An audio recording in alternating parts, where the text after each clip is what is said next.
جس کا قول و عمل مسلمانوں کے لیے ضرر کا سبب نہ ہو، مسلمانوں کے لیے جو خیر بانٹے، وہ مسلمان ہے۔ یہ مسلمان کا وہ چہرہ ہے جو حضور علیہ السلام نے ہمیں دکھایا ہے، اور اس طرح کے مسلمان حضور علیہ الصلاۃ والسلام نے ہمارے سامنے رکھے۔ صحابہ کی زندگیاں، ان کے شب و روز ہمارے سامنے ہیں۔ تو ہمیں یہ اسلام سیکھنا ہے، اور یہی اسلام اپنے بچوں کو، اپنی نسل نو کو سکھانا ہے۔ اولین ذمہ داری والدین کی ہے کہ وہ اپنی اولاد کو نیکی کی طرف راغب کرے اور ان کو اخلاقیات سکھائے، اور حضور علیہ السلام کی اس حدیث کا مصداق بنائے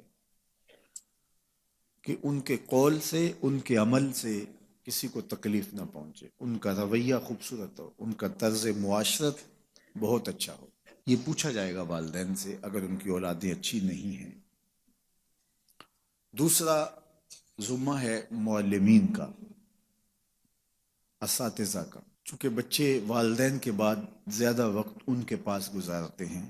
اساتذہ کا عمل، ان کا رویہ شاگردوں پہ اثر انداز ہوتا ہے۔ تو یہ دوسری ذمہ داری اساتذہ کی ہے کہ وہ زیر تربیت بچوں کو اچھی تعلیم سے آراستہ کریں، جس سے وہ ایک اچھے انسان اور اچھے مسلمان بن سکیں۔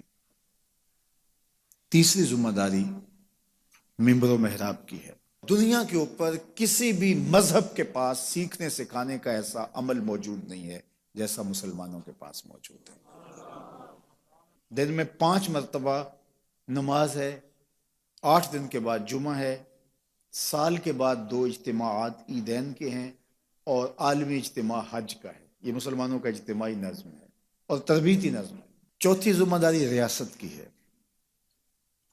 کہ وہ ایسا اہتمام کرے، ایسا انتظام کرے کہ جس کے ذریعے سے لوگ ایک اچھے انسان بن کر معاشرے کا کارآمد فرد کے طور پہ سامنے آئیں۔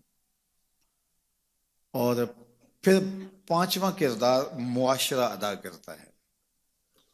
جب معاشرے کے اندر صالحیت، علمی شعور اور جو ہے وہ آگہی کا نور پیدا ہوتا ہے، تو وہ خود بخود ایک دوسرے کو سکھانے کے عمل میں لگ جاتا ہے۔ اب ایک بچہ جس کو ماں کی گود سے بھی تربیت ملے، باپ بھی اس کی تربیت کرے، ممبر و محراب بھی اس کی تربیت کریں، استاد بھی اس کی تربیت کریں، خاندان کے بڑے لوگ بھی اس کی تربیت کریں، اور معاشرہ بھی اس کی تربیت کرے، اور جب وہ کسی غلط رستے پہ چلے تو اس کو ٹوک دیا جائے اور اس کو حکمت سے سمجھا دیا جائے، تو پھر اچھی اور پاکیزہ لوگ معاشرے کا فرد بنتے ہیں، اور اچھی اور صالح معاشرت کی بنیاد پڑتی ہے۔ لیکن جب ہر کوئی اپنے منصب سے عہدہ برا نہ ہو رہا ہو، تو پھر شتر بے مہار کی طرح، خود روگ جڑی بوٹیوں کی طرح لوگ جو ہے وہ اپنے اپنے انداز سے پروان چڑھتے ہیں، اور معاشرہ افراد کا ہجوم تو ہوتا ہے، ایک قوم نہیں ہوتا۔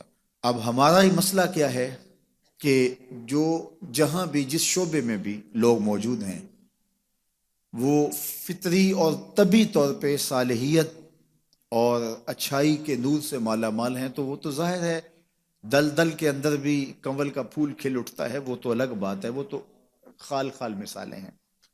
لیکن عمومی طور پہ جو معاشرہ ہمارا تشکیل پا چکا ہے، یہ تشتت اور متفرق خیالات کا حامل معاشرہ ہے، تو جس کے نتیجے کے اندر روز ہمیں ایسے مسائل دیکھنے کو آتے ہیں کہ جس سے ہمارا سر شرم سے جھک جاتا ہے۔ یہ پرسوں ترسوں جو واقعہ ہوا، پاکستان کے 2 پڑھے لکھے طبقات جس طرح آپس میں الجھ پڑے، اور پھر جس طرح کی حرکتیں ان سے سرزد ہوئیں، یہ کتنی شرمناک بات ہے۔ میں آج اس پہ بحث نہیں کر رہا کہ کس طبقے کا کتنا قصور تھا، یہ وقت کے ساتھ طے ہو جائے گا، لیکن جو شکل، جو صورت ہمارے سامنے آئی، وہ آپ نے بھی دیکھی۔ اس دنیا میں ہم بستے ہیں، تو اس سے ہمیں بہت زیادہ شرمندگی بھی ہوئی۔ یہ تو ایک تازہ واقعہ ہے، مختلف شعبہ جات کے اندر ہم یہ روز دیکھتے رہتے ہیں جو ہمارے معاشرے کا عکس ہے۔ تو ہم نے یہ دیکھنا ہے کہ غلطی کہاں سے ہوئی. تو سب سے بنیادی پہلی غلطی جو ہے وہ والدین سے ہوئی کہ انہوں نے اپنے بچوں کی تربیت الخطوط پہ نہیں کی جو خطوط ان کو ان کے نبی نے عطا کیے تھے. المسلم من سلم المسلمون من لسانہ و یدہ. اس پہ تو کوئی دوسری رائے نہیں تھی. یہ طے شدہ ہے، اسلوب ہے زندگی کا، اور مسلمان کی یہ پہچان بتائی گئی کہ اس کے ہاتھ سے، اس کی زبان سے دوسرا مسلمان محفوظ رہتے ہیں.